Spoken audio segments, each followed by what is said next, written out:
کہیں کا غصہ آدمی لا کر مسجد کی جماعت پہ نکالتا ہے. مسئلہ کہیں پیدا ہوا تھا، غصہ کہیں کسی مسئلے پر آیا تھا، اب وہ لا کے مسجد کی جماعت پہ اتار دیا. رات کو بیوی سے انبن ہو گئی. ہوتی رہتی ہے تبلیغ والوں کی بھی ہو جائے تو کوئی ایسا نہ ہونے والی بات نہیں ہے. حضور نے حضرت عائشہ سے فرمایا کہ عائشہ، مجھے معلوم ہو جاتا ہے کہ تم کب خوش رہتی ہو، کب ناراض رہتی ہو، کب ناراض ہوتی ہو، یہ معلوم ہو جاتا ہے. حضرت عائشہ نے پوچھا حضور کیسے پتہ چلتا ہے؟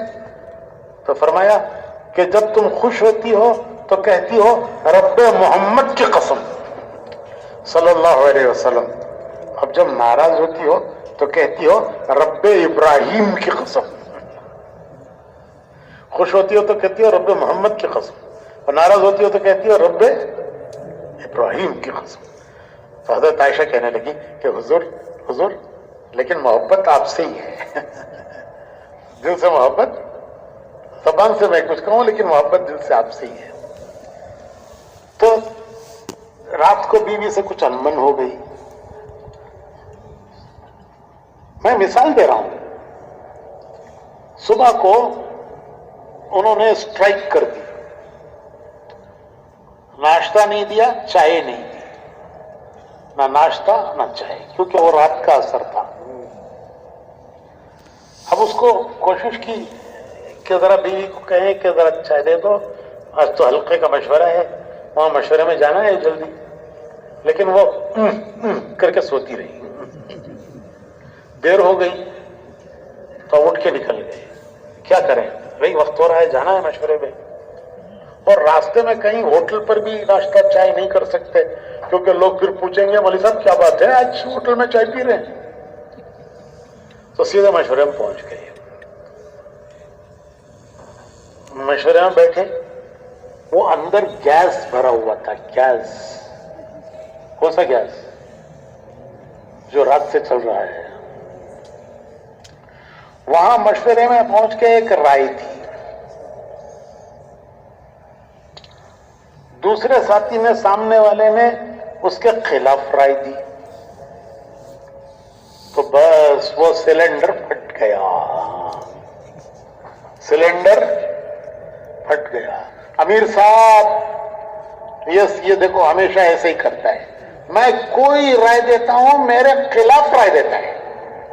یہ میرا ساتھی ہمیشہ، امیر صاحب جب بھی میرا دیتا ہوں نا، یہ میرے خلاف رائے دیتا ہے. اب اس کے بعد یا یہ بیٹھے گا یا میں بیٹھوں گا، یا یہ بیٹھے گا یا میں بیٹھوں گا. اگر خدا نہ خواستہ وہ بھی اسی حال میں آیا ہو تو، وہ جو سامنے والا ہے وہ بھی اگر اسی حال میں آیا ہو تو، دو سلنڈر ٹکرا گئے. دو سلنڈر ٹکرا گئے اور مسجد کی جماعت پاش پاش، پیس پیس.